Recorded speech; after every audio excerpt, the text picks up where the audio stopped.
بسم اللہ شروع کرتا ہوں اللہ پاک کے نام مبارک سے جو دلوں کے بھید خوب جانتا ہے۔ آج کا بیان اصل پنجم نیت، صدق اور اخلاص کے بارے میں ہے۔ اللہم صلی علی سیدنا محمد وعلی آل سیدنا محمد وبارک صلی اللہ علیہ وسلم۔ الصلاۃ والسلام علیک یا سیدی یا رسول اللہ وعلی آلہ وصحبہ یا حبیب اللہ۔ نیت، صدق اور اخلاص کے بارے میں اے عزیز، معلوم ہونا چاہیے کہ ارباب بصیرت پر یہ بات ظاہر ہے کہ عابدوں کے سوا تمام لوگ خرابی میں ہیں، اور وہ بھی خرابی میں ہیں، عالموں کے سوا اور علماء بھی خرابی میں ہیں، مخلصین کے سوا اور مخلصین بھی بڑے خطرے میں ہیں۔ اس سے ظاہر ہوا کہ اخلاص کے بغیر تمام محنت بیکار اور اکارت جائے گی۔ نیت میں بھی اخلاص اور صدق کی ضرورت ہے۔ بس جب کوئی شخص نیت کو نہیں سمجھے گا تو اس میں اخلاص اور صدق کا کس طرح خیال رکھے گا؟ اس لیے ایک باب میں ہم نیت کے معنی اور اس کی حقیقت بیان کریں گے، اور دوسرے باب میں صدق کی حقیقت کو بیان کیا جائے گا۔ باب اول، نیت کی حقیقت اور اس کے معنی۔ اے عزیز، معلوم ہونا چاہیے پہلے نیت کی فضیلت کو جانو کہ سارے اعمال کا مدار اور ان کی روح نیت ہے۔ اعتبار سے نیت ہی کا ہے، اور خداوند تعالیٰ ہر عمل میں نیت ہی کو دیکھتا ہے۔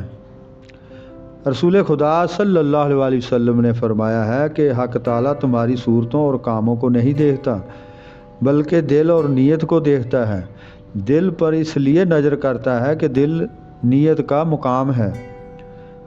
رسول اکرم صلی اللہ علیہ وسلم نے فرمایا ہے کہ کاموں کا ثواب نیت سے ہے، اور ہر شخص کو عبادت کا ثواب اتنا ہی ملے گا جیسی اس کی نیت ہے۔ اگر کوئی شخص اپنے شہر کو جہاد اور حج کے لیے محض اللہ کے لیے چھوڑے گا تو اس کی یہ ہجرت اللہ کے لیے ہوگی، لیکن اگر کوئی ہجرت اس لیے کرتا ہے کہ مال حاصل کرے یا کسی اور سے نکاح کرے تو اس کی ہجرت خدا کے واسطے نہیں ہوگی، بلکہ اس طرح ہوگی کہ جس کی اس کو طلب اور تلاش ہے۔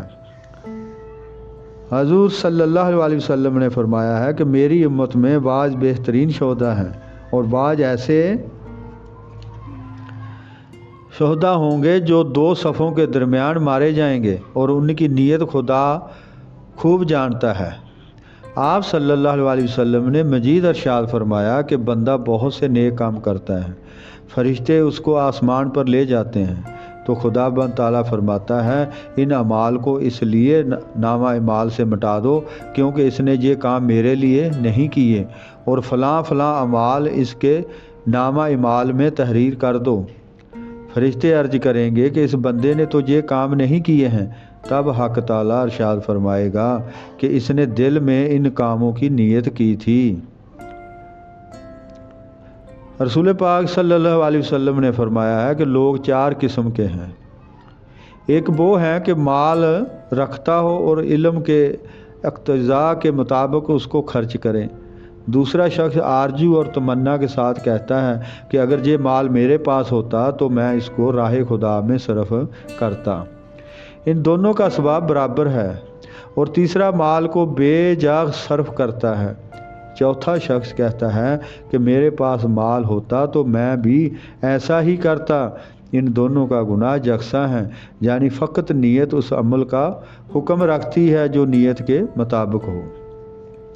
حضرت انس رضی اللہ تعالیٰ نے کہا ہے کہ رسول پاک صلی اللہ علیہ وسلم غزوہ تبوک کے ارادے سے جب مدینہ سے باہر تشریف لائے تو آپ صلی اللہ علیہ وسلم نے فرمایا کہ مدینے میں بہت سے لوگ ہیں جو ہر رنج کے ثواب میں جو ہم بھوک اور سفر سے اٹھاتے ہیں شریک ہیں۔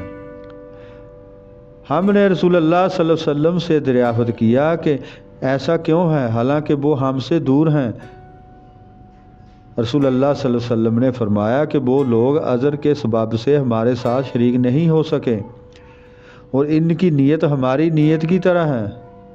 بنی اسرائیل کا ایک شخص ریت کے ایک تودے کے قریب سے گزرا، اس وقت قحط پڑ رہا تھا۔ وہ کہنے لگا کہ اس تودے کے برابر گھیو میرے پاس ہوتے تو میں فقراء اور مساکین میں تقسیم کر دیتا۔ اس زمانے کے رسول پر وحی نازل ہوئی اور حکم ہوا کہ اے نبی اس شخص سے کہہ دو کہ تیرا صدقہ خدا نے قبول کر لیا ہے، اور جس قدر وہ گیہوں ہوتے اتنا ثواب تجھے عطا کیا گیا ہے، اور اگر تو نے صدقہ دیا ہوتا تو اتنا ہی ثواب تجھے ملتا۔ رسول پاک صلی اللہ علیہ وسلم کا ارشاد ہے کہ جس کی نیت میں دنیا ہوتا ہے اور درویشی اس کی آنکھوں کے سامنے رہتی ہے، اور وہ جب دنیا سے جائے گا تو اسی درویشی کا عاشق ہوگا، اور جس کی نیت اور مقصد آخرت ہو اللہ تعالیٰ اس کے دل کو توانگر رکھے گا اور وہ دنیا سے بے رغبت ہو کر جائے گا۔ حضرت رسول مقبول صلی اللہ علیہ وسلم نے ارشاد فرمایا ہے کہ جب مسلمان کفار سے میدان جنگ میں مار کا آراء ہوتے ہیں تو فرشتے ان کے نام اس طرح تحریر کرتے ہیں کہ فلاں نے تعصب اور عداوت کی بنا پر جنگ کی، اور فلاں محبت کے ساتھ لڑا، اور فلاں راہ خدا میں مارا گیا۔